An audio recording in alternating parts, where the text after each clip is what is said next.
listening to the Tricorder transmissions. Or leave.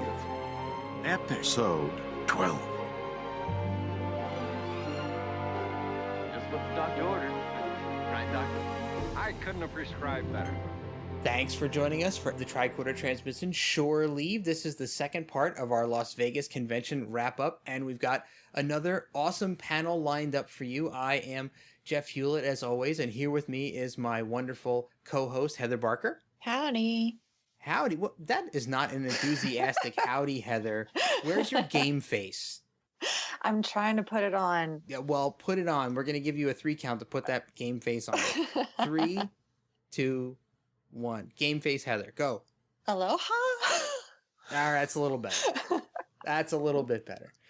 All right, so our first guest is a member of the STLV50 house band. You may know him as a member of 5 Year Mission, the drummer. Andy Fark is here with us. Woo! Ladies and gentlemen, thank you. Thank you so much. Glad to be back on shore leave. I have no idea what that noise behind you is, Andy. What is that? That was my intro music. That was music?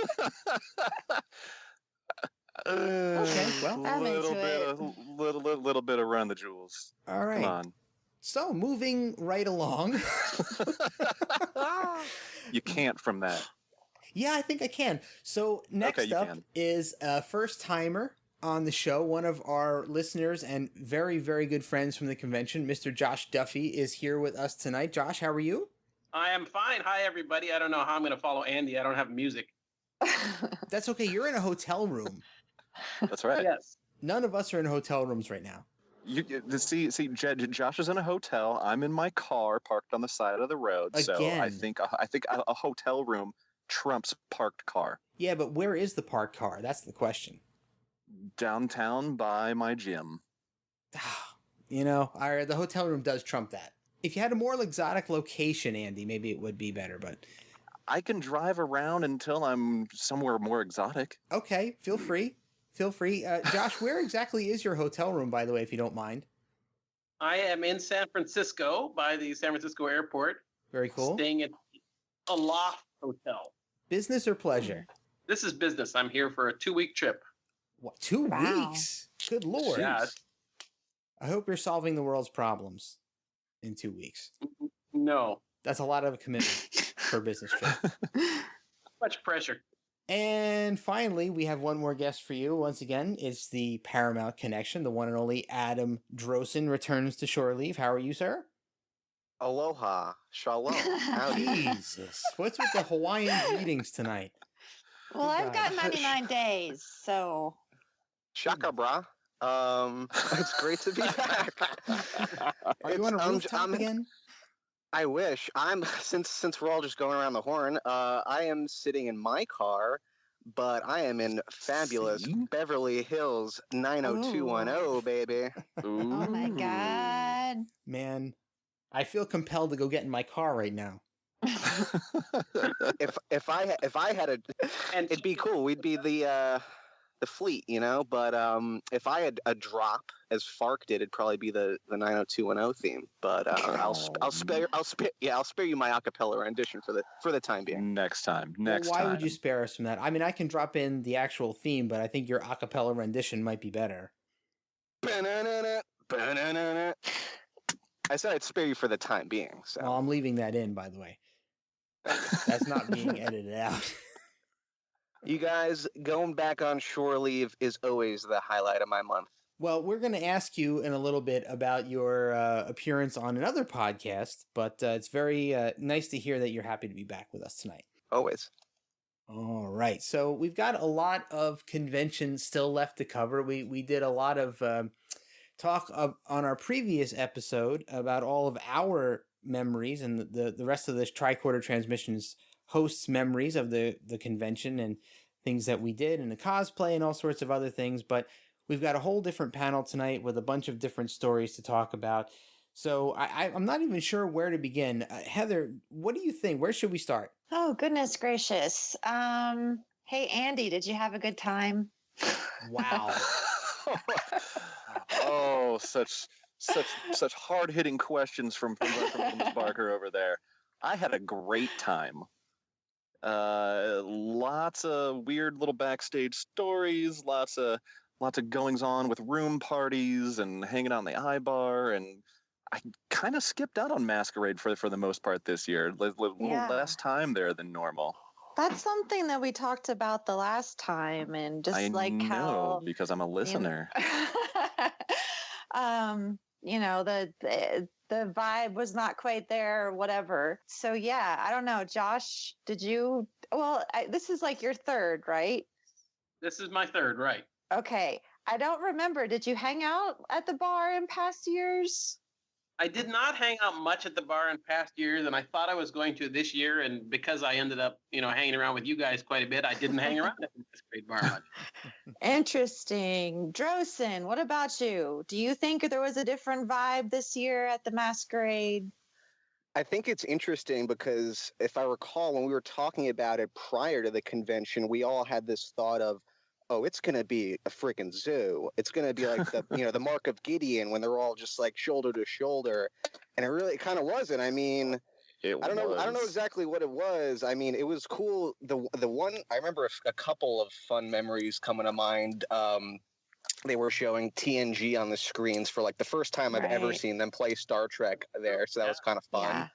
Yeah. And then there was also the house band of the Rio, I guess you would call them, playing on that stage. The and droids. It was funny. The droids, oh my God. So Jeff and I were talking one day, I guess like the day before they played, being like, we haven't seen those guys yet. And of course, the next night they're there. And all your favorite 80s hair metal hits with Fark sarcastically air drumming along. So it was great. And also correcting all of his little mistakes. Yeah, that was the best part. It was amazing. So annoyed. I was getting so annoyed with that guy. He does not do the build on the floor tom and the snare. No. That's drummer speak, everybody. And that's my musician rant. Andy, do you care to translate that, or are you going to just leave it as is? I'm just going to leave it as is. The drummers will get it. Fair enough. Feel free to Google that, everybody. I do agree, though. The Masquerade scene was not as savage as I was expecting it to be. What? I mean, I don't know. I think that just for me personally, because of some of my own issues, I just wasn't really into the bar scene when we were down there. Like, we were down there and kind of standing around. People were doing their thing, and I just wasn't all that into it. I didn't feel like it was overwhelmingly negative or anything. No. It just, we talked about last time, we wound up doing our own thing most of the time and chilling out. So I'm interested when we get some other people that are outside of our little circle onto Shore Leave. I might ask them to. I'm hoping that next year everything is back to normal. All the fun vibes are there, and we'll make sure to bring some bar games to play. Yeah, we need those. Those have to come back. Do you think there was maybe like this expectation, this unspoken expectation of like, sold out to 50th, I have to have a good time? I think that for me, and I don't know if this is true for all of you, but I kind of feel like I came into this knowing that I wanted to spend time with certain people. I just wanted to be with these people who were like, one person is 10 feet away over here, another person is 20 feet away over here, and I'm talking to maybe one person that I wanted to talk to, but I kind of felt disconnected from the whole Masquerade experience. Yeah, a little bit. I think I definitely enjoyed the vibe over at the iBar this year. I'd never spent any time there in years past. Yeah, and plus it was a little bit quieter. It wasn't shoulder to shoulder, except for shoulder to shoulder with each other. And you could sit. Yeah, and you can actually sit down because after all day on your feet, sitting down is awesome. And that's about the crux. I just wanted to sit my happy ass down and just hang out. Though? I mean, it was great. You shut your mouth. I do a lot of work back there, man. That's cardio right there. But yeah, like it was like Masquerade was great because I got to see people that I'd only talked to online, and I'd keep bumping into people over there. But then I'm like, hey, we're gonna go do this other thing. Yeah, I'll follow you. So It was just basically, go between Masquerade for like a few minutes and then go to like karaoke or someone's room or over the iBar or just wander. So I think this year at Masquerade was more like a meetup point to go do other stuff. That's what I was just going to say too. I just used the Masquerade bar to find people that I knew were going to be there, and then we went off and did whatever we did.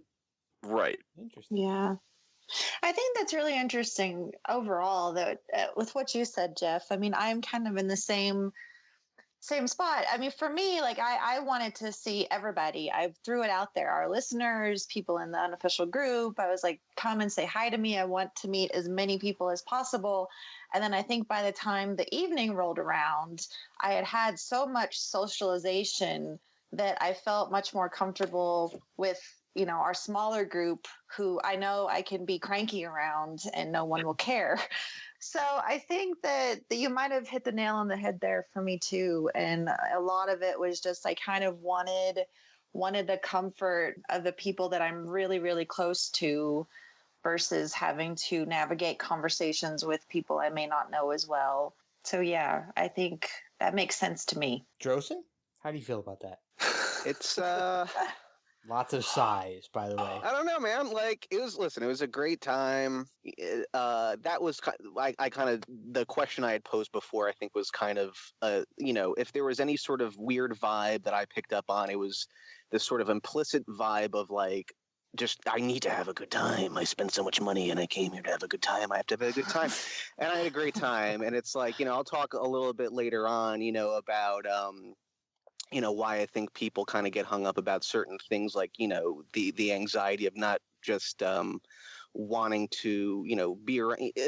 I think, it was interesting. We were talking about before the con social anxiety and all those kind of things. And it's kind of, it's kind of one thing to say it on a podcast or talk about it online, but then when you're actually there, it's like, oh, this is happening. So it's still kind of processing a lot of it, but yeah, that's what's cool about STLV. It's you can think about it and talk about it all you want, and then it happens, and it's like, yeah, that wasn't quite what I expected, but it was still amazing.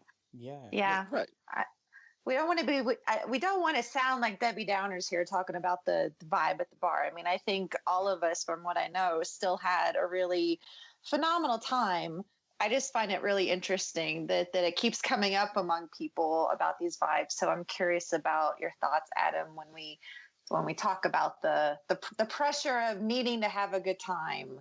I think that's pretty intriguing. Yeah, it is. And you know what else? And something that Adam just keyed in on that it sparked something in my mind is that you come away with these different levels that you have to process of how you felt at certain times. And I think there's just so much going on, especially if you've been there multiple times. Your expectations of the con are a little bit different, based on how many times you've been there, maybe. And I mean, Heather's probably trumped all of us with the amount of time she's been there.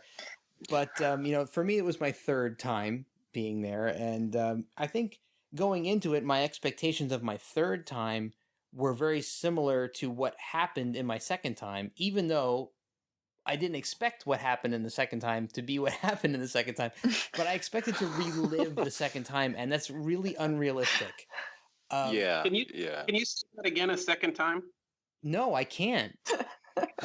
I can't. Second time, a sixth time. Third time for me as well. The first one was 3 years ago, obviously, when Terry Farrell came out in the Jadzia. Yeah. Oh yeah. Which was 2014. phenomenal. Yeah. And this one for me, my expectations were a little different. I came in, really hoping to engage socially with you guys and with some other people, and that was my, I really wanted to kind of push myself to do that. And I feel like I accomplished that. And so it was, I loved it. I loved every minute of it.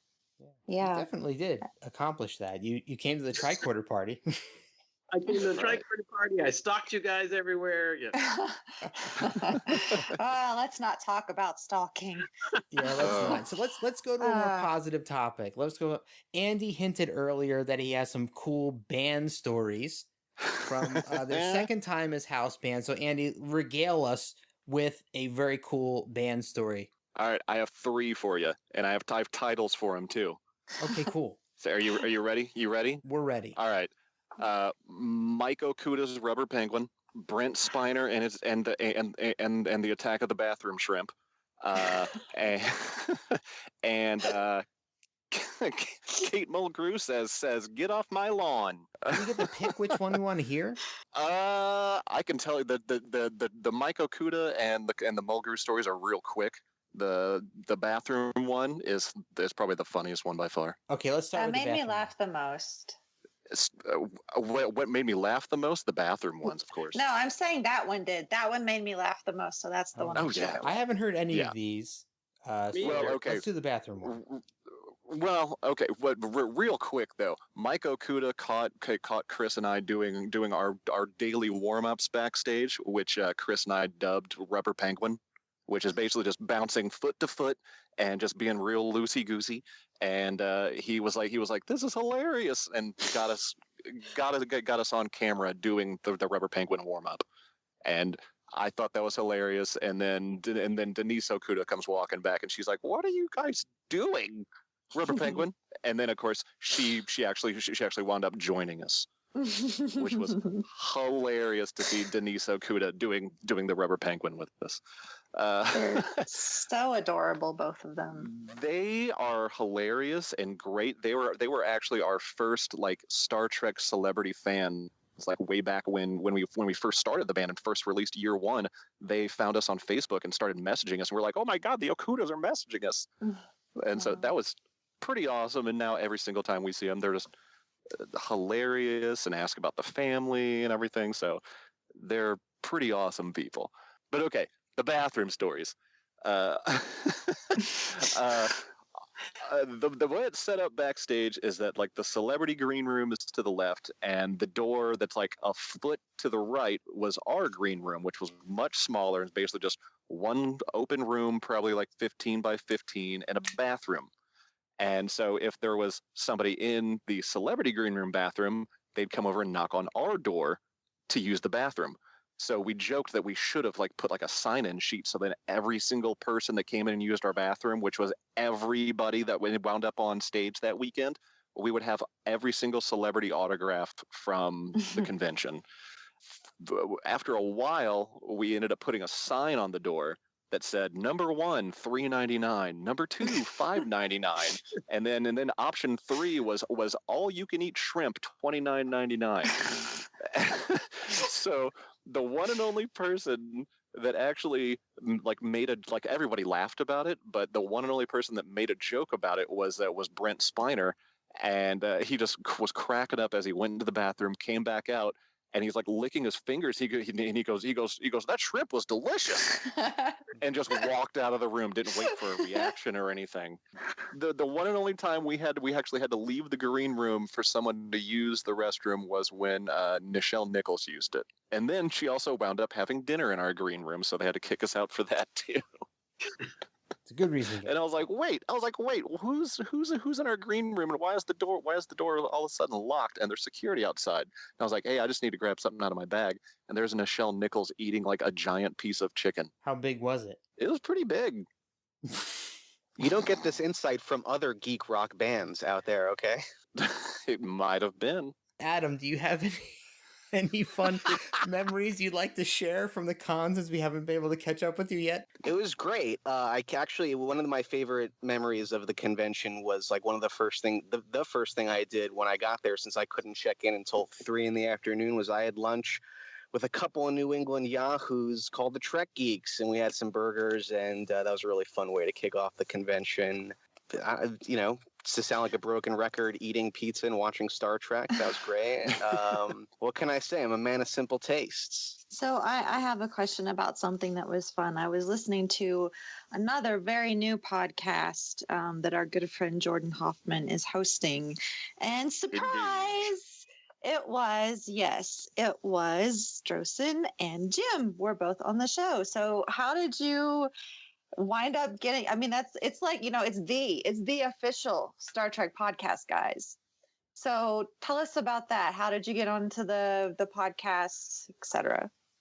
Jordan was one of the first people I hung out with at STLV my first year, summer of 2013. And we had some mutual friends in New York City. We both went to NYU Film School, and we just kind of hit it off. And I'm like, oh, this guy's awesome. And he's just kind of sort of blown up within the Star Trek world with the Engage podcast recently. And it's been really fun. And Jim knew him from around the con before as well. And then when I ran into him on the first day, he was Jordan said like, oh yeah, we're going to be recording, and you should come by. And like then I Jim should come by. It was great, and we recorded right in Quarks, and it was fun. He got us some of those Orion Syndicate lagers, which thanks to Jordan and Fark, and the Federation of Beer, I gotta say, I was drinking pretty well this weekend. Jesus, it was a month ago.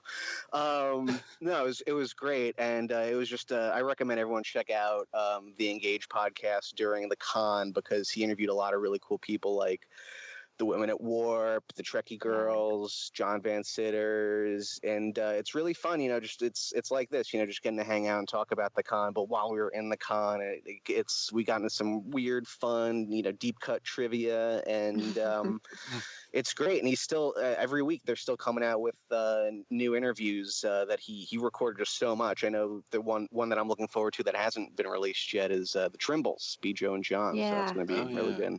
Keep an ear out. Nana's interview with him was great. Yeah, hers is really nice too. Let's loop Josh in. Josh hasn't had a lot to say so far. So Josh, what are some of your favorite memories from this past convention? Well, so I came with two things in mind. One is, first of all, as a few of you already know, I like to play craps. So for me, the challenge was the casino table game, right? Yes. Okay, I just want to make sure everybody understood that. That's right. No, the casino table game with the dice. Okay. So for me, it was a challenge of how can I get my gambling time in while enjoying the convention and meeting all of you and hanging out and trying to do those things. So the funny thing was I was able, occasionally in the morning I'd sneak out and go gamble for a couple hours at 7:00 in the morning or something like that. That addiction is real. Yes, qualifies for degenerate, status regardless. And I'd get the various casino employees, the dealers at the craps table, that would ask me questions about, so who's here? Is Patrick Stewart here? And that kind of thing. And they said, you guys don't like to gamble very much. We're really slow at the casino. And so that was, but I got I told them stories every day of the various celebrities and things like that. But the big part, the fun part for me this year was really, as everybody said, was interacting with you guys and the other friends that I met, and going to the room parties and having some pizza and just watching Star Trek. And that was the convention itself, as far as the celebrity guests and the panels, was really secondary for me to the enjoyment of hanging out with everyone that was there. And that was the best part for me. I made the decision that next year I was a gold ticket holder this year, and I have been since we started. And since I started years ago, and I'm not going to be gold next year because I don't really I didn't take advantage of the things you get when you're gold. Wow. Right. Wow, that's a big statement. I was just going to say, I didn't, I don't need the autographs from the people that you get included with your gold package. And not that that's not for everybody. If people are into that, it's certainly a great way to go. It's just, I didn't want to wait in line for a half an hour when I could be spending it, socializing with my friends. And the same thing with I actually went to the Tricorder Transmissions party instead of going to the gold dinner. Whoa. Holy, wow. Yes, it's quite an honor for you. That's huge. It is actually quite. That's really meaningful. That really is very, very meaningful. As that's huge that you opted to come to hang out with us rather than go to the gold party. So thank you for that. Yeah. Welcome. It would have been different had 5-Year Mission been playing at the gold party. Oh, right. You had to qualify that, didn't you? I had to get that plug. Well, we would have snuck into that party anyway, so we would have all been together one way or another. Exactly. Next year, I'm just going to be general admission or something like that, because the important part to me is the socializing with the friends that I do there. Yeah, it's interesting because just recently they started charging people's cards for the renewals, like all the gold people. I forget. I think it's just gold that does the renewals. I don't remember if Captain's Chair does too. I've never done that. Yeah, I think you can if you're captain, I think you can sign up to upgrade to gold, and then they'll charge you. You can also buy your captain's tickets again. Right. Well, I know that people are reporting being charged, and the price for the gold ticket is apparently the same that it was this year. So, like $8.79 or something. Yeah. So, the only information that we know about next year's con is it's August 2nd through 6th, and it's, going to be 5 days again. So I guess the prices are going to be the same again, everybody. Who's to say when they'll start releasing tickets? And I am very curious whether the 30th anniversary of TNG is an awesome thing to celebrate. It's not quite like the 50th of the original series and, the birth of Star Trek. Star Trek in general, yeah. Yeah, so I don't quite see next year's convention selling out completely. I disagree. I think TNG is going to draw a similar crowd. I think that I've met enough people in my time at STLV and in my own personal life who are huge TNG fans, so much more than TOS fans. And I would advise people to buy tickets as soon as possible just to insulate themselves, because I think we kind of undersold it last year.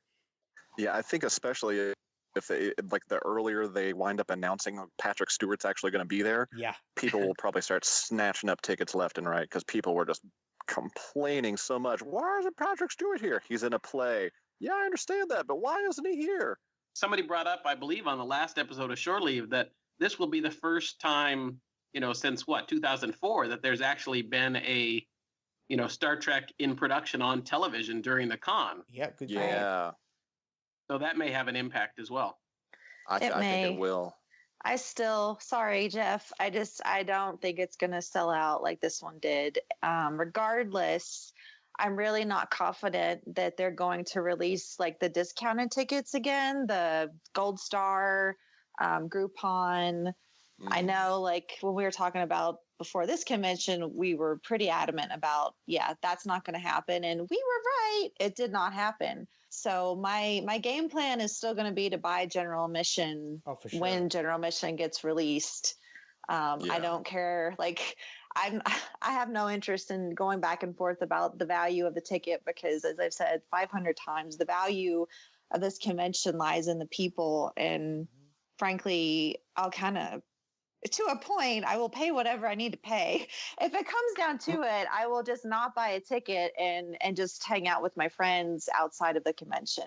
$50 a day was way more than reasonable, in my opinion, for the general admission this year. Yeah, I'm not unhappy with the price. I know it was $100 hike. And when you sit down and think about the fact that, Wednesday really was not a full day, it was barely a half day. And then Sunday, everything kind of closed right at 5. So that's one of the major complaints I've seen about this year, that there really wasn't a whole lot of extra stuff. The extended day really didn't include much or offer much more, but that's not what is meaningful to me. So I'm still going to buy my ticket. And I think people and I talked about this on Trek Geeks, right, like 2 days before the con. I think that people who get hung up on this, I'm paying for an extra day, it's not a full day. Like, you're not paying for an extra day. You're paying the surcharge because it's the 50th anniversary and they can and you will. And so you can say 25 years from now, I was at the 50th anniversary. It was sold out. It's crazy. You know what I mean? But I think people kind of get... I really am just so over the creation, this, creation, that. Creation is like McDonald's at this point to me. I don't love McDonald's, but I know what I'm going to get. And if I made up my mind to go to McDonald's, I'm going to have an amazing McDonald's experience. So I think everyone's kind of waiting to see how well this Reed Pop Mission New York plays, because that seems like it could be more so than anything the creation killer. But to be honest with you, the Javits Center is massive. You think the Rio's big, Javits Center is bigger, and who knows how much of that they'll fill. So I'm very curious to see how it plays out. Well, I'll be reporting back on that on the next show. That's right. There. I'm going to be there Saturday and Sunday, meeting up with several of our Vegas friends. So I'm looking forward to seeing how it compares to the Creation Con. And looking at the list of panels that are going to be there, it seems like a much more fan focused convention to me. And I'm just saying that now. I don't know if that's necessarily going to be the case, but I'm looking forward to finding out for sure. They definitely have many more diverse panels than STLV. Yeah.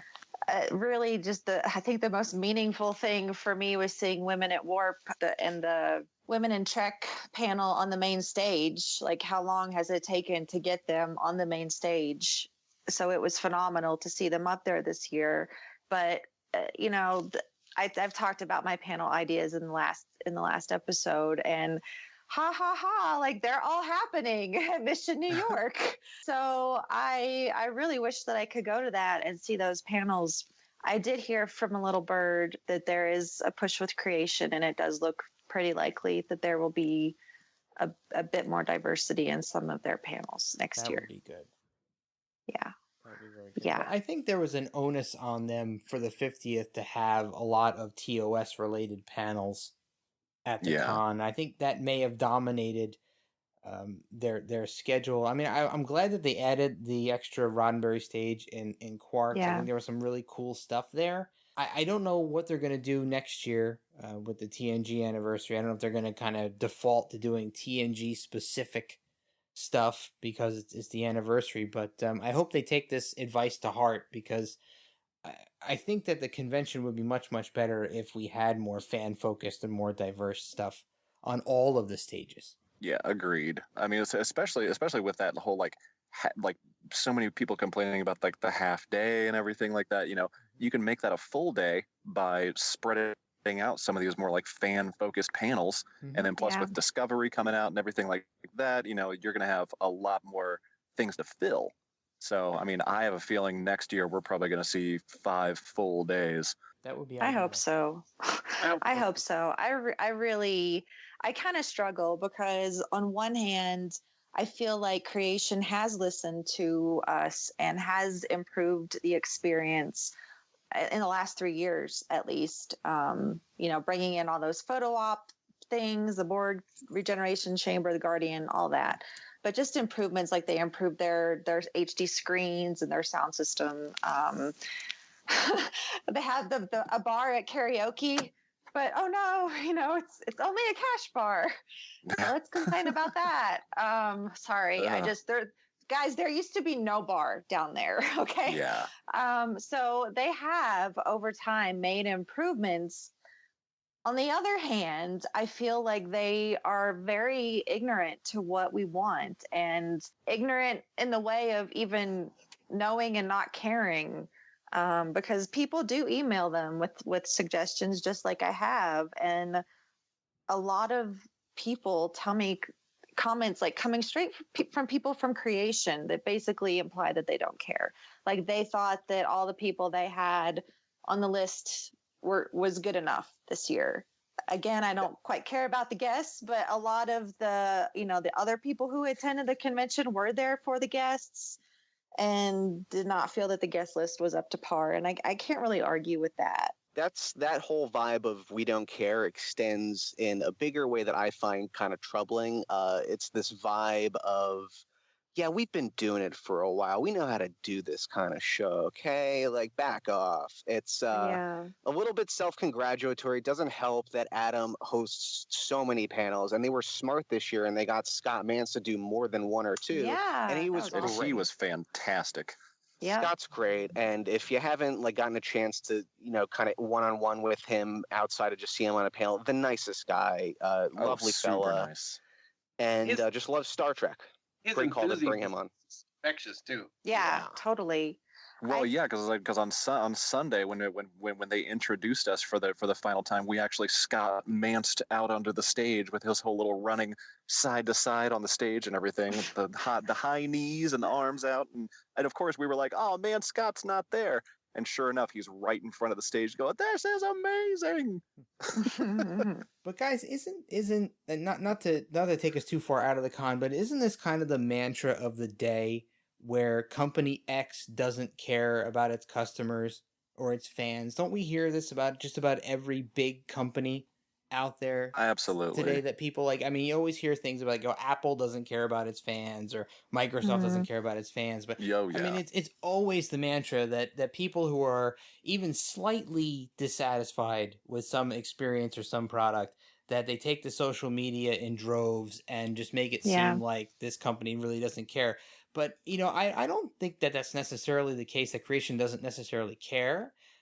There are things for sure that they could have done way better, and I think Heather and I both have talked about this many times, is that they could have taken a much firmer stance on harassment from a cosplay perspective. And the fact that fans had to put up their own handmade signs to warn people against harassment, that speaks volumes. But as fact, content at the con, and the fact that they tried to do something about security at the con, however they didn't do it right, they still tried to do something. So I mean, I can't come out and say that creation did a terrible job, because I kind of felt like the con was still decently organized. I mean, there were some small issues, of course, where things didn't go exactly as planned. But when you're coordinating 6,000 plus people at a convention, it can't be that easy to do, especially when you're relying on volunteers to get the job done, right? Oh, absolutely. Yeah, I think, I don't want anybody to point a finger at anybody who volunteered to help at all. And even the higher up people. But I think it is very fair to say, on one hand, creation has done a lot and listened to us and has been responsive. On the other hand, there are places where they just don't seem to want to invest. And True. The bottom line for me, I'm still going.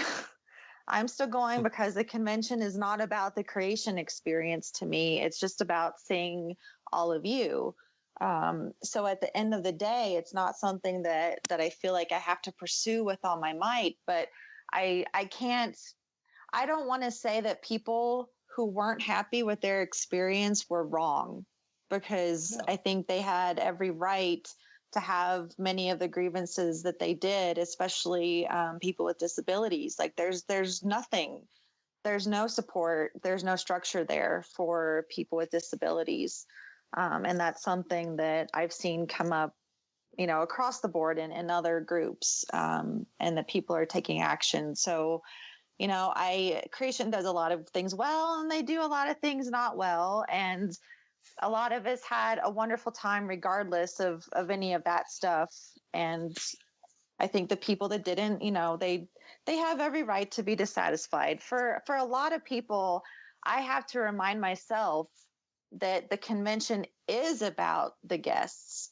It is about the gold party. It is about the autographs. I mean, not everyone is like me and just goes because they love the people. So, when it comes down to that, I think it's fair that people have their grievances. I just hope that instead of bringing it online into these groups, they're actually contacting creation and making those suggestions to creation, because complaining in a group is not going to get something done. Exactly. I mean, even if it's the whole official Star Trek convention group that's ran by creation, that doesn't necessarily mean that, somebody high up in creation is like, you know what? You're right. We're going to do something about that immediately. No, draft up an email, make it as polite as you possibly can, and offer solutions.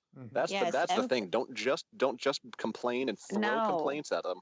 Offer up a solution. Yes. And I will share this from personal experience, because when I went in 2012, my partner did not enjoy a lot of the convention. He didn't get the social aspect of it, which is why he no longer comes. But we came back and he wanted to write a letter to creation. I was like, okay, well, I think I'll do one too, because I certainly have suggestions that I feel would be helpful.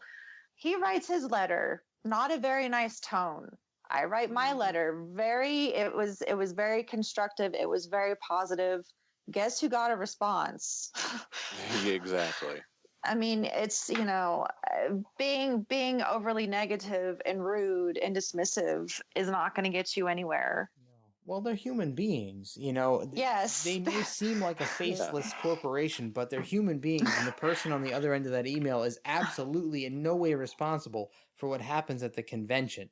So, Yeah. you know, they're taking abuse. I mean, I know Andy and I, in our personal lives, both take phone calls from annoyed customers, right? So, you know, we both feel the pain, and you know they are responsible for taking in all of this feedback and choosing what they pass on to their superiors, and you know, approaching them in a human manner is going to get you a lot more result than just attacking them outright for something they have no control over. Exactly. Yeah. I mean, if you could see how hard these people work backstage, like all throughout the convention, like you would be a lot of the people that are just directing angry thoughts towards creation of themselves, they would change their tune so quick. Just seeing the amount of stress back there, and not being able to enjoy in a single aspect of the convention until Sunday night when everything is done. Like let's see, it's Stephanie that is like one of the higher ups in creation. All throughout the weekend, every single time I see her, hey, how are you? I'm fine. Oh, I'm so busy. And then I ended up running into her on Sunday after the Rat Pack was over and everything, down at the Masquerade. And I was like, Stephanie, and she's like, Andy, oh my God, it's over. Now I can finally drink. Oh my gosh. So all her stress kind of melted away after a successful convention. And, you know, she had fielded so many complaints that weekend. And finally, she was like, I have about 2 days before I'm sure I'm going to get a ton of complaint emails. I'm not thinking about that right now. I'm decompressing after 5 full days. Actually, for them, it was more like 9. So yeah, basically kind of put yourself in their shoes and, you know, think about how you would like to be spoken to when someone's lodging like a complaint towards you. Yeah. That's all there is to it. You catch more flies with honey. Yeah. And I'll say this, excuse me. On a lighter note, I haven't talked in a while. My mouth is all dry. On a lighter note, pivoting off of your Rat Pack comment there, a couple years ago or last year, whenever you guys took all those pictures hanging out backstage at the Rat Pack, I saw that. I was like, oh man, that's so cool. I wish I was there for that. Well, I'll tell you what, this year I was there, and it was so cool. Thanks, Fark. Exactly. Thanks, 5-year mission. Glad you had that experience, Adam. Oh yeah, no, it was great. It was getting to hang out with all you guys. Truly was, again, broken record over here. Highlight of the convention. I'm so fascinated that, you know, what all of us really took away from this year was being closer together in a group and spending time with each other. And that, you know, that has happened, you know, just over time. I mean, last year I hung out a lot, you know, with Sue and Knack, and I'm always with Claire, and we all hung out together.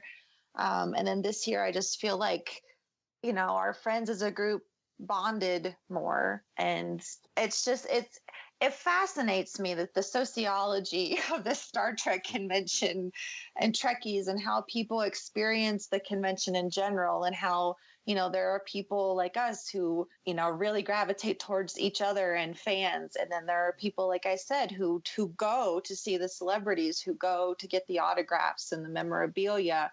And it can be a totally different experience for us and for them. And, you know, moderating the group, our group is different than the official group, being that we're not official at all.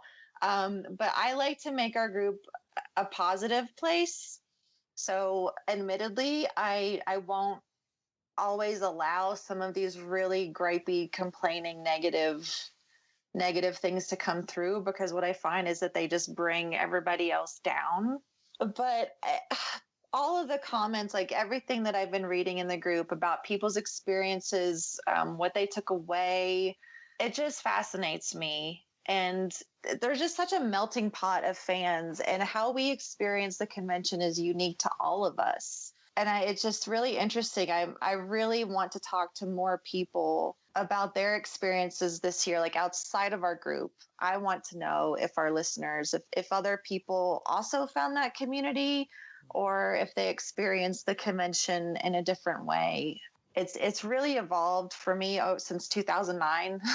My life has evolved as well. And for me, like this convention is almost spiritual, people. It has so much meaning on a personal level, and it is about the people. It is about you guys. It's about the friends I've known since I went in 2009. It's about the friends that I met this year. Heather, let's build on that. So Adam and Andy and Heather and I, we've known each other prior to this, but Josh is a relative newcomer to this group. And I know he was looking forward to meeting a lot of us at this convention. And one of the things that I've picked up on a lot, being a relatively new administrator of the unofficial Facebook group, is that some people felt like they had a hard time assimilating into a group. And I know that Josh came to the convention at least partially intending to meet up with us. Do you feel, Josh, that you had a hard time joining into a social group at the convention? I know you were flying solo while you were there. So did you feel that you were welcomed into the group? So the shorter answer is yes, but let me back up one step. And so in 2015, so last year, I had already been, I followed Heather on Twitter, and we tweeted back and forth a few times, and I knew a few other people. I knew Claire on Twitter and Jim and Enterprise Extra. But when I came by myself again last year, I had planned on saying hello to Claire and Heather and anybody else that I knew. And I saw them go by at one time in the hall, and maybe I saw them at the Masquerade Bar, and was kind of afraid to go and introduce myself. Mm-hmm. I've heard that from other people that, they don't want to intrude, kind of thing. Yeah. And this year I made I interacted more with all of you and other people on Twitter and other ways and Facebook and so on. And I kind of just decided that I wasn't going to let this opportunity to meet people who I already felt a connection with. I wasn't going to let that pass me by. And, so that first night, or I guess it was Wednesday night, I found some of you at the Masquerade Bar, and I, kind of stood off to the side for 5 minutes or 10 minutes and just kind of watched. And then I'm like, I can't do that. I gotta go. I've got to push through, and it's not, and I'm somebody that's not, I'm fairly socially adept, relatively speaking, but still I was afraid to meet strangers and, Yeah. And I just pushed through, and I said, I'm going to go and introduce myself to Heather, and she gave me a hug, and, and then it was, and Jeff, you were, tremendously welcoming and stopped me in the hall several times early on and, said, hey, Josh, and, that kind of thing. And so it was just, it completely met my, hopes, and it was what I wanted to get out of it and what I knew would be the best fit for me of the convention. And when I think about a regret, it's that I didn't go even further in, staying up later than I usually stay up to that kind of thing. And part of that was, I was pulled by if I get up at 7 o'clock in the morning, I can go and gamble for 2 hours, that kind of thing. And that's a regret that I have. Next year, I'm going to try and set that aside and stay up even later and just hang out with people and that kind of thing. It's okay. Oddly enough, I did not stay out as late as I did last year. I mean, Andy, you kind of had to force yourself to go to bed so that you could wake up on time and perform all day. Yeah. And I had, my pain issue going on too, but I just got tired and I went to bed. It was still late. It was still like 1 or 2, but yeah, I wasn't out until 4 this time. I want to really quick, before we lose this point, I want to say that I detected a nugget of, I think, what may be some of the best con newbie advice in Josh's story. And I want to make sure that people understand this. Now, we have social media available to us, and, we hear stories of people going to the convention and feeling like they can't find new friends. But, in the weeks and months leading up to the convention, you have social media. You can join groups online. You can interact with people before the convention and get to know some people before the convention and have people waiting to meet up with you, or people who you want to meet up with. You don't have to wait until the minute you get to the con and try to find people. that if you have social anxiety, this is the ultimate way to defeat that, because you can talk to people months leading up to the con with no commitment whatsoever. You're not obligated to do it. You can join the unofficial Facebook group. You can be on Twitter. You can look for the hashtags. You can interact with people before you get there and have people essentially waiting to meet you when you get there. That's exactly fantastic advice. I mean, that may be the best con newbie advice I think we've had on this show so far. Yeah. I'll take full credit. Yeah. It's another, I mean, it's something that, again, I've been reading in the group.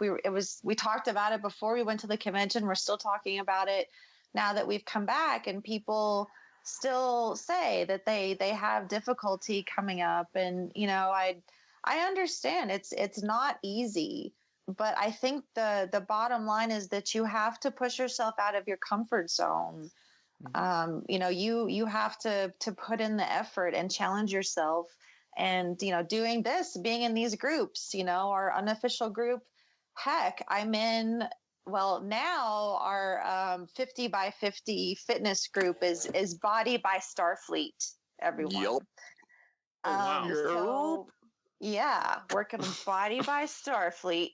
So, I'm in that little group. There are countless groups on Facebook. There's an STLV After Hours group. There's Surviving STLV is a new one I got added to. There are all of these different communities available to just start talking to people. But it's really important that once you get there, you make an effort. And I think what Josh did, standing outside of our group and observing us, I think that's actually okay to do for a little bit. That was like a whole gorillas in the mist type thing. Yeah, I mean, you're not, just don't stare like a creeper. But that's my job. For me, it was just trying to kind of summon up the courage to jump in. Yeah, and it gives you, in doing that, you're also able to just kind of observe when you've got a good place to jump in. Because what it seems to me, a lot of people tell me, oh, well, you looked busy. Oh, you were talking to somebody. Oh, you were doing whatever. The minute that I'm not doing that, or heck, even when I am, I don't mind if somebody comes up to me most of the time. But by observing, you're able to kind of pick a cue and see when is a good time to go up. And, maybe the best thing is to, when a person is, just walking down the hallway by themselves and you see them, that's a perfect time, because they don't have a group of people around them, which makes things more intimidating for a lot of people. Well, and Heather, you had a queue almost the entire first couple days, or maybe the whole convention. Yeah. I don't know. She's a popular one. I invited it, guys. Admittedly, this was my challenge to myself this year, was to meet as many people as possible. I didn't accomplish it. Like, I met so many people, but there are still people who I never even saw, which kind of blows my mind. But I didn't get to meet everybody. I still didn't get the quality time that I wanted with everyone. And part of that was my commitment to the cosplay groups. That takes a couple hours to do. Part of it was my pain issue that I had going on, and I had to go rest, and I just wasn't always feeling like I wanted to be social. But I invited that via the group, via the podcast, via Twitter. And I said, if you see me, please come and say hi to me. I want to see your face in person. I want to know who you are. I want to have that memory. So that's why I had the queue, I guess. No, it's I agree. As someone who went for the first time, not knowing anybody and just going by myself, I didn't I came away afterwards understanding, like, oh, there's like a social culture to this. There's like people who come back every year just for this, and Right. It's it made it worth it coming back the third year. The second year, I feel like I came back for 2 days because I just started a new job, and I was like, well, I went last year and it was great, so I might as well just go back again. And then by the third year, I was like, no, I get it. Like, I have to come back. So, but that was something as well, going back to this 2 years ago, and then this year, I had just started a new job right before going to STLV, and it was something that it was really difficult for me because it kind of almost, in a big way, impeded my ability to enjoy myself there. And this is something I wanted to bring up because, Heather, you talked about your pain issues, and I got it because I was hanging out with you. But like, if you see Heather and like, oh, she looks great in her costume, I gotta say, I'm like, and you're struggling. It's like, it's tough. And for me, here's, brief rundown because I don't want to get super into it, but this is my way of apologizing to anybody if I wasn't like 100% there mentally as we were talking. I started working a new job on June 13th.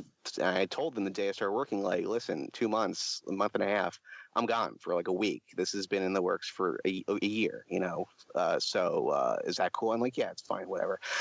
And those 6 weeks were very, very, very, very, very, very stressful. I work in Hollywood, and more so than I think a lot of industries, there's a big personal aspect and emotional aspect that comes into a certain part of when you work in this industry. And it came to the point where, I'm driving to Vegas and I'm like, oh yeah, now I can get excited. And then I came back and I really did not have the post-con blues that so many people get. And it wasn't for like any great reason of feeling super fulfilled or anything. It was like, oh, like I'm back in hell now. Like this is just psychotic. And, the thing that was looming over me the whole time, and I knew it was coming, and I just knew it was coming, and it killed me. It was when my boss said to me less than 48 hours after I came back, and if I was you, I would have canceled that trip.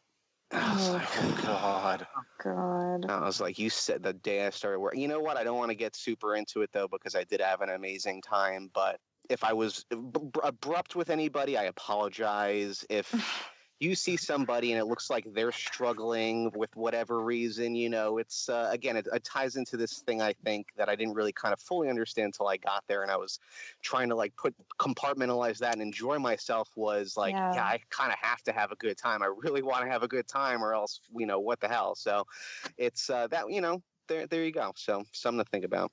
Sure. I had no idea you went through that, man. I'm sorry to hear it. Yeah. I appreciate it, guys. So, we've done this with a lot of our guests in the past, and I think all of us have done this. Adam and Andy and Heather and I have all done this. But Josh, being new to the show, are you familiar with our first con segment? I am familiar. Are you interested in participating? Sure. All right. So, everybody, do you guys want to participate and help Josh remember his first con on shore leave? Let's do it. Awesome. So, Josh, what was the first year you went to the Las Vegas Star Trek convention? Well, so I brought this up just a little bit earlier. That was 2014, I guess. Same as mine. And mine too. Was yours too? Yeah. You were the house band in 2014, I think, weren't you? Yeah. Excellent. What made you go in 2014, Josh? What was it that sparked that trip? I think I really knew nothing about the Star Trek convention prior to, maybe 2013 or so, and happened to stumble upon it probably when I was looking for names for our daughter. Really? I obviously, as a big Star Trek fan, when my wife became pregnant and when we talked about having kids, we had talked about names and Star Trek came up quite frequently. And I think, I was looking around for possible names for our daughter. And, I probably in a search just saw the Star Trek convention in Vegas. And obviously from the stories that I've told, I like Las Vegas and the gambling side of things. So I thought, well, what better than combining, gambling and Star Trek, the two things that I really enjoy, and not to, again, say that I'm a degenerate gambler. Dabo! Exactly. Decided to jump in with both feet, and my wife wanted to go as well. She's also a Star Trek fan, not as big a Star Trek fan, but also a Star Trek fan. And so we got gold tickets and went and particularly enjoyed as I said, the Terry Farrell Jadzia appearance and makeup, because our daughter is named after Jadzia. So that was nice. a big, the best part from that standpoint, and got her autograph on the picture at Terry Farrell's. And so that was a very special a special memory that I'll always have, and that made the first one really exceptional. But what's changed, as I said, is not to diminish the celebrity panels at all or anything like that. And I'm someone that really likes to listen to director's cuts on movies and to hear behind the curtain stories and that kind of thing. So I enjoy those panels. But once I've heard them, and then once I got to be involved more socially with people at the convention and other Star Trek fans, that kind of morphed into what was important to me and what I look forward to most about the con. But the first one, it was, seeing the panels for the first time, seeing Shatner for the first time. And he came out that year, if I remember correctly, on crutches because he'd fallen off a horse. Yep. Yeah. Yeah, I remember that. And didn't you have a backstage picture, he actually almost ran over my foot backstage because he was in a scooter. I think you can find that picture on the 5-year mission page on Facebook. Yeah. That was the first time meeting Shatner, but it was the fourth time that we had actually played him onto a stage. So it was kind of a big deal for us at that point. Josh, any other memories from your first convention? I can't think of any other great stories from the first year. The biggest thing, as I said, for me has been getting to meet everybody. And the first year was really just the experience. I remember seeing the vendor's room and how just amazed I was at everything that was there and the incredible assortment of Star Trek paraphernalia and clothes and everything that was there. And I had gone to the Emerald City Comic Con, which is our comic convention, our Comic Con in Seattle. Mm-hmm. And, wasn't a big fan of the lines to get to every panel and fighting for seats and things like that. And I remember being very impressed with the way that creation, to sing their praises, the way that they, everyone does have a seat and there's no big queues to get into the panel. And I still value that. I think that's a great thing to have, knowing that you're not going to have to wait a half-hour line and maybe not get to get in to see your favorite celebrity. For sure. Yeah, I can't imagine. I've never been to San Diego Comic-Con or a Comic-Con where that happens, and I would not go. I can't deal with that. So that is something about the creation conventions that really, really stands out, that you have a seat, you're guaranteed a seat, and there aren't crazy lines. I mean, the autograph lines, I think, still get long from time to time. And somebody said the line for Whoopi went all the way out and on towards the casino, which would be amazing. I believe it. There were some lines. I think it was her and then Kirstie Alley and maybe Jerry Ryan all had very long lines, and I would be walking to or from the hall, and I was like, what is this for? Like, it's guys, I don't even pay attention. Like, I didn't do photo ops again. I didn't do any autographs. I was barely in that autograph room. So when I saw this huge line, I was like, well, what the heck is this for? Totally forgot that there are autographs and photo ops and famous people. Yeah, I know that one of the lines was like way out towards the sloping, like the slope down. I think that might have been for Whoopi. I don't remember. Most likely. More than likely. So, Josh, what was it that made you decide to come back after your first year? What was it that you were looking to do in your second time at the con?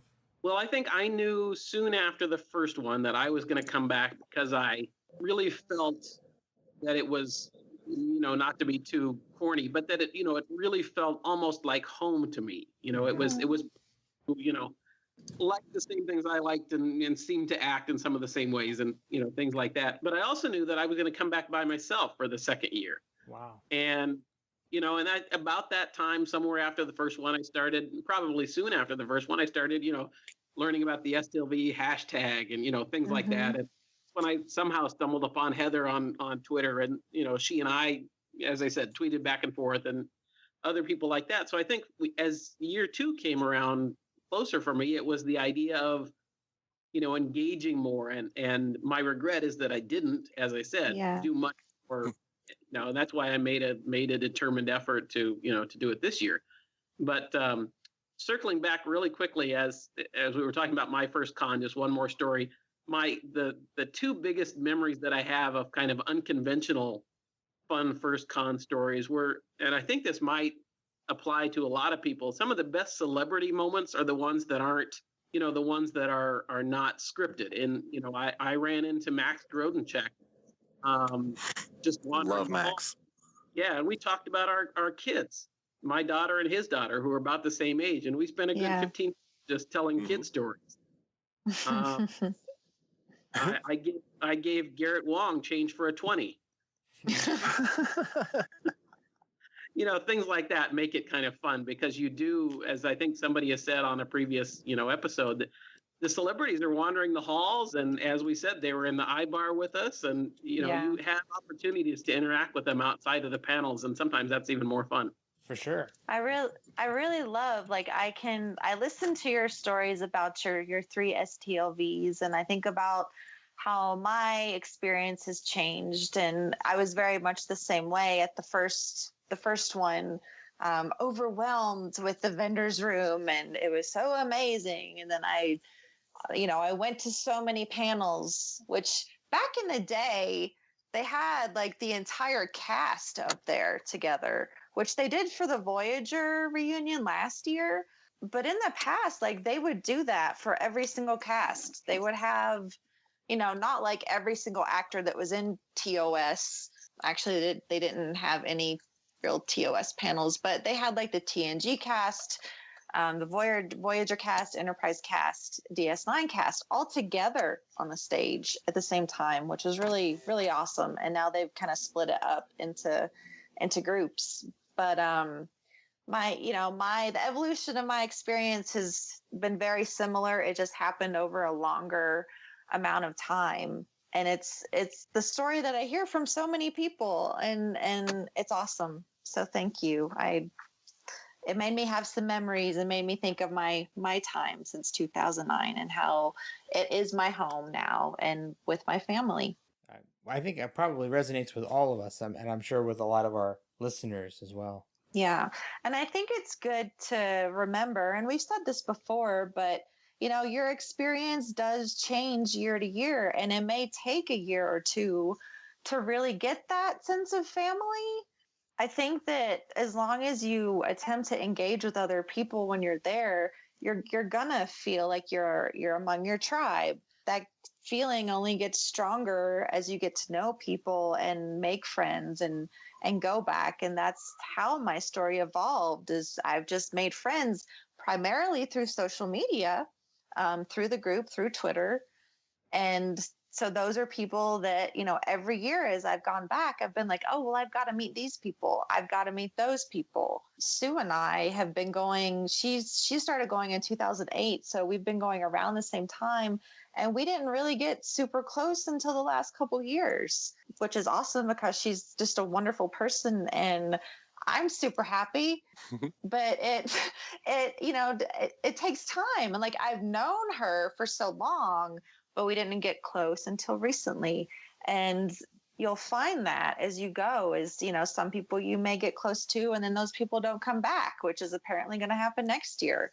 I've heard that a lot of people aren't going to come back for whatever reason. It's always possible. But yeah, it's, every year things change. And just like our group really, really came together this year. And I'm so happy that, Josh, you were there and you made the attempts, because you walked right at the door like your instant family, which is, it's awesome. And I love those stories, because that, to me, that's what people should try to achieve, is to challenge yourself, be social, make friends. And I think you will find that the family, you will understand why we're addicted to this convention, when that starts to happen to you. I'm all weirded out because Skype started getting all warbly on me for a minute there, so I got all confused. I was like, oh crap, am I still even on the call? Now it's getting a little weird. So, before Skype craps out on all of us, does anybody have any final thoughts on this episode before we bring it to a close? Andy, we'll start with you. I look forward to hopefully seeing everyone next year, as long as keep those hopes creation one likes us and wants to have us back, which is looking pretty good. And so all of you listening, if you liked seeing them again, you should email creation and tell them how much you enjoyed 5-Year Mission. And can I just say, and this goes out to you, Andy, and to all the guys in the band. Nope, just me. You guys did a phenomenal job, and you bring so much to the convention, not just because I love to hang out with you all, but we didn't have house bands. We never had that until they brought you guys on, and it adds so much to the overall experience. And I really hope that I would love to see you back as house band, but I want a 5-year mission concert. Well, we're already discussing that with them. But the good thing is that Adam has already specifically said exact words. You guys are now part of the Creation family. So that's a huge compliment and makes me feel a hell of a lot better about our chances of coming back as house band again. So I agree. Thank you guys for what you do. When you sit back and think about the fact that you guys are on stage from morning till night, not getting a lot of, real valuable breaks, I can only imagine. Jeff and I were running around doing podcast stuff, and it was a fraction, not even a fraction, of the amount of work that you guys were doing. So major props to you. Thank you for all of your hard work. Adam, Drosin, final remarks for this show? STLV's the best, right? Am I right? No, it truly was. And not to have my last note on the podcast not be a total bummer because, thank you for indulging that. But no, it truly was like a Zen moment coming back. There wasn't any post-con blues, but there was like this almost like sort of gradual epiphany of, you know what? Like, yeah, work can be miserable, but like, why else would you work other than to be able to afford the things you love and to indulge yourself in the things you love? And that's what, whether it's full STLV or just being able to throw out a breezy little tweet and have fun with my buds online. It's great, and I'm looking forward to finally being able to do some more cosplay. Like that's why I talked about it a billion times and didn't get to do it because I just didn't have a single free minute in the last 2 months. But I kind of lost my mind. It's going to be great though. Like it's either going to be a Halloween costume. It's definitely going to be one of the STLV costumes next year because it's already 99% there. Just ran out of time and money. But no, the con was amazing. Like all that BS aside, it's truly the social event of the season, and it did not disappoint in the least. And it's the Catalina wine mixer. Yeah, it's the friggin' Catalina wine mixer. I hope you made your nut. So, Josh Duffy, final thoughts on this convention and this episode? First of all, thank you very much for having me. I enjoyed it. Of course. And my final thoughts are, to pass along to anybody listening, STLV offers something for everyone. And embrace, whatever it is that draws you to it and look for new things. And it's just a wonderful experience, however you want to experience it, whether it's the music or the celebrities or the other panels or your friends and family and Trek Tribe. It offers something for everybody, and I can't wait until next year. Yeah, can't sum it up any better than that. Heather Barker, final thoughts? No, before we let's just leave it at that. I liked what Josh had to say. Okay, let's leave it at that. So, right. So, Andy, where can people find out more about you and the band? You can find me personally on Facebook, Andy Fark. I think I'm the only Andy Fark in the world. Woohoo!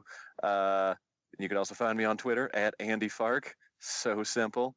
And you can find out more about the band, facebook.com/5-year mission. That's the word 5. Or on Twitter at 5-year mission, which is the number 5, because some b-hole will not come up off of at 5-year mission spelled out in the word. Oh, that's a shame. Adam Drosin, where can they find more about you? Twitter, DR0SIN, and click on the hashtag STLVBOD as I try and close up the second butthole for another year. It was damaging, guys. Like, literally, I had maybe 2 slices of pizza in 6 months before that convention. You know how much pizza we ate at this freaking con at these room parties is so bad. Hit me up on Twitter, I'll follow you back, and see you on the next shore leave, or one to be seen in the future. There you go. Absolutely. Josh Duffy, where can people find you? I am on Twitter at JM_Duffy, DUFFY, Josh Duffy, and on Facebook at Josh Duffy. And I'm happy to follow you if you follow me, and so on. And love to meet new people. Excellent. Heather Barker, the mic is yours. Oh, it's all mine. Okay, guys. Sketching Venus. So many. On Twitter. On Facebook, Jeff and I are admins of the unofficial Star Trek Las Vegas convention group. So please come and join our group. You can find me there. Heather Barker, feel free to add me, but you must send me a message. Please, please. No creepers. No creepers. Like, I am on lockdown, guys. I'm the only creeper allowed. So, yeah, shoot me a message. Let me know that you listened, and I will add you, no problem. And I look forward to it. Excellent. So, as always, we are the Tricorder Transmissions. You can find us at the tricordertransmissions.com, TTT_pod on Twitter, and Facebook.com/the Tricorder Transmissions. We also have some merchandise available up on redbubble.com. You can just go there and search for the Tricorder Transmissions. You'll find all of our stuff. Keep an eye out because we're going to have some new stuff debuting there in the very near future. Yeah. And by the way, our STLV50 commemorative shirt, our 3rd anniversary shirt, is going to be coming down this week. I'm wearing one right now. If you want one, Andy Fark's wearing one right now. If you want one, you got to get one this week because it's going to be down by next weekend. So make sure you pick one up if you really want one. And some new designs are in the works, and we're going to be debuting them in the very, very near future. So, and also I want to throw out a really quick plug. This episode is live this weekend, but the following weekend, we are going to have a very special Tricorder Transmissions First. We have a brand new co-host who is going to be making his debut on the show. Mr. Ian Adams is taking the co-chair position on the Gold Key Comics series, and issue number 21, his first one, is going live next Sunday. So 1 week from today, the day this episode comes out. So please tune in to that one, and please jump on social media and let Ian and the rest of us know what you thought of that show.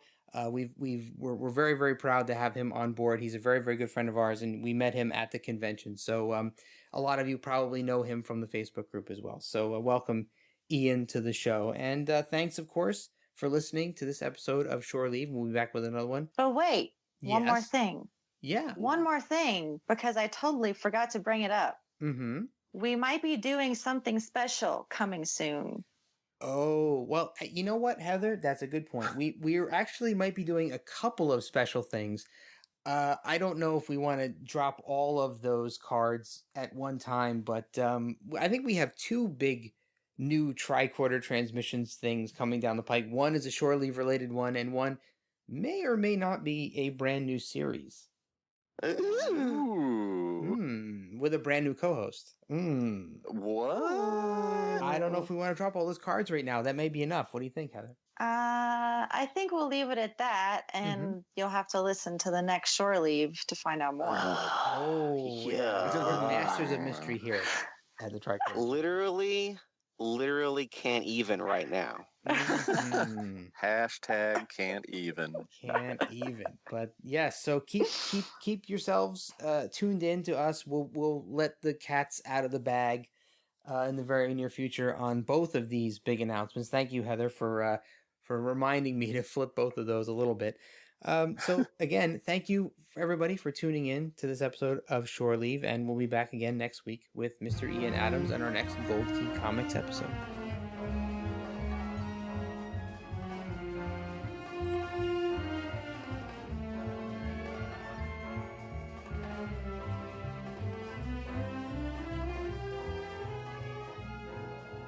Hi there, thanks again for listening. If you're cruising the galaxy looking for even more Trek talk, why not visit our good friends Bill and Dan over at TrekGeeks.com? They've got a great podcast that covers a wide range of Star Trek topics, so you're sure to find something you'll love. And if you're in the mood for some awesome tunes, then you really need to head over to 5yearmission.net. The guys are writing a song for every episode of the original series, and each one is absolutely brilliant. So that's TrekGeeks.com and 5yearmission.net. Check them out today.